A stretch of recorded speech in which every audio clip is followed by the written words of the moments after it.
Hey, and welcome to Warriors Corner. If this is your first time, welcome. If not, I'm so glad you decided to join me again. Please remember, hit the like button, comment down below in the comment section. Listen, y'all, I am ready for my 500 subscribers. We are at 499. So if you have not subscribed to my channel, I got content. I got podcasts. I have shorts. I got all kinds of stuff going on over here. So I promise you won't be disappointed. Subscribe, and then once you subscribe, hit that notification bell on all. That way you see each and every time I post a video. So listen, today we are talking about Angela Yee and the interview with Tamron Hall this past Wednesday, March 1st. And so in this interview with Tamron Hall, you know, she came to talk about her new syndicated radio show, Way Up with Angela Yee. And then she also came to talk about her exit from her 12-year home, The Breakfast Club, and just the experiences of how everything went. And so when I watched this interview, I was like, I have opinions and thoughts, and so I wanted to come and share with you all. So we opened up the interview with a congratulations to Angela Yee on her new syndicated radio show, Way Up with Angela Yee. And so first of all, as this is Women's Month, I must shout out Angela Yee for being the first Black woman on iHeartRadio to have a nationally syndicated show fronted by a Black woman. So congratulations, hats off to you, well deserved. And so, you know, Tamron went into asking, you know, how the show came about, you know, and all that. And so Angela discussed that she, you know, had been wanting her own show. She had been on The Breakfast Club for 12 years, and even prior to the 12 years, she was ready to kind of take her own wings and just fly. You know, she had been on the show. She knew that she can do the job. She has hosted with two men, you know, two of one of the most misogynistic men, in my opinion, that I have ever listened to. And there are a lot more, but, you know, whatever. And she just was like, I was ready to do my own thing. And so Angela said that she was willing to do whatever she could to get, you know, her own show. If she had to work 7 days a week, you know, her 5 days on The Breakfast Club, and then doing something on the side, you know, doing her own thing to prove that she could do that, she said she was willing to do that. And so she said her contract was up in November. It was up in the air on what she was deciding to do, whether she was going to stay with this radio show, whether she was going to leave, whether she was going to go with another, you know, radio personnel. It was just so many unanswered questions for her. And so the boss for the radio show came and said that she had a position and offered Angela Yee her show, and she said yes. And so the boss asked, would you like me to, you know, tell them DJ Envy and Charlemagne, or would you like to share? And so she said that she would prefer that the boss shared first. And so she said that they shared, or the boss shared with Charlemagne and DJ Envy, and that they were happy for her. They were excited. The tweet went out saying The Breakfast Club, as you know it, is officially over, with a heart at the end. And I mean, it seemed a very, you know, nice leaving of the show.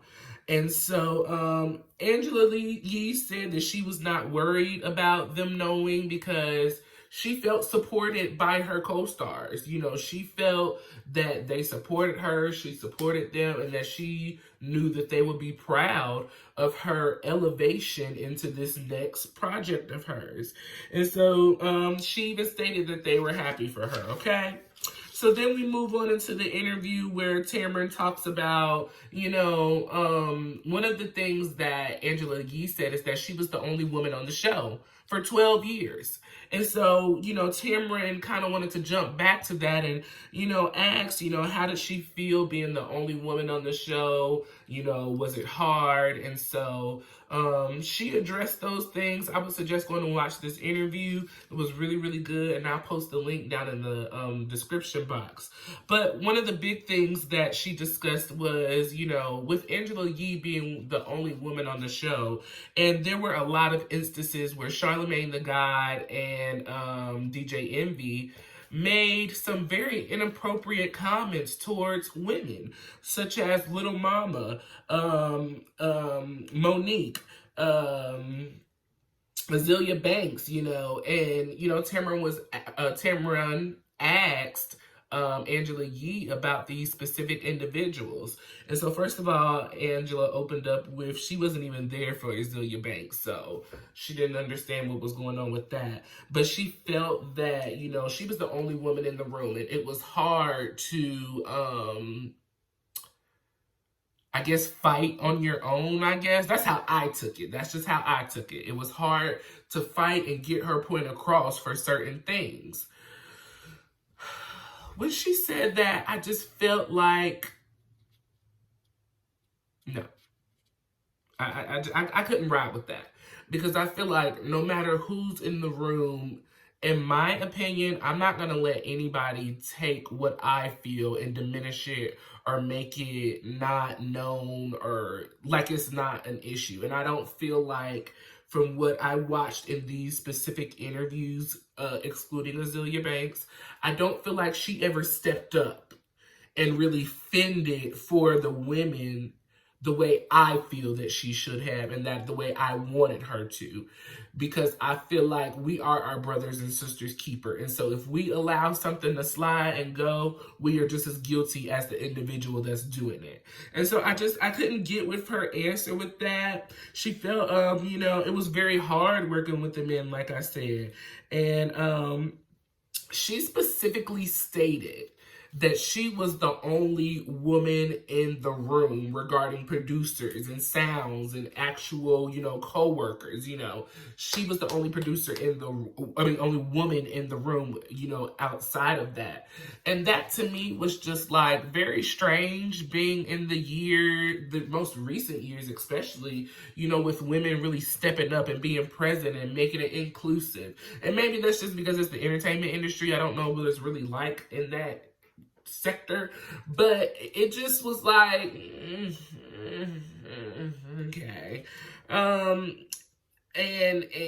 she stated that she did feel respected, but a lot of the times the things that she felt like were not respectful, it had to be addressed behind the scenes, I guess. And I feel like, I don't care if we on air, off air, wherever. But if you disrespect me, we're going to handle it right then and there. Especially because Charlemagne and DJ Envy are so boom, right on the spot with it anyways. So if there's something that you feel some type of way about or you don't like, just as they would address, I feel like you should too. In my opinion, I feel like Angela Yee, she gave a lot of excuses for their behavior, but then tried to kind of complain about it at the same time. And I understand, like, you doing, what you need to do in order to get where you want to get. But then you cannot complain and be upset, when you get the backlash from it. I mean, you can't desire something and then when you see it, be like, oh, okay, well, I'm not going to say that, or, I'm not going to touch on that because I'm trying to get somewhere. No, wrong is wrong. Wrong is wrong. And you have to trust that if you really know that it's wrong and you address it, whatever is still for you, whatever God still has aligned for you, is still going to happen. But we have to stop sitting back and just letting people slide with stuff and then wanting to come out months later or years later and then addressing it. And not to diminish what she may have felt or feel, to this day still. But honey, it came off a little like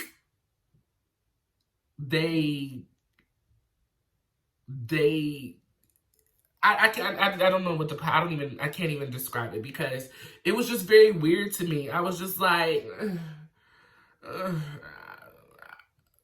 yeah, I don't know, y'all. But let me know how you feel because I was really, it was a great interview. I was very torn and I love the way that Tamron Hall, her questions for not just this interview, but interviews in general, they are very like right there on the edge, but not crossing the line, but right there on the edge. And I feel like some of the questions that she asked Angela were right there on the edge, and Angela just did not want to cross the line because, in my opinion, I feel like she knows that she can't cross the line because you sat for 12 years and you allowed that foolery to go down, you know, when it was foolery. And there was a lot of foolery that was said against our Black sisters, our Black women. And I'm not a real big listener to the Breakfast Club anyways, because I just cannot deal with the misogynisticness of it all with Charlamagne the God and DJ Envy. I just can't. But congratulations to you, Angela Yee, on your radio show, Way Up with Angela Yee. That is going to be on iHeartRadio. It is syndicated all across the nation, and I am super excited for her. So congratulations.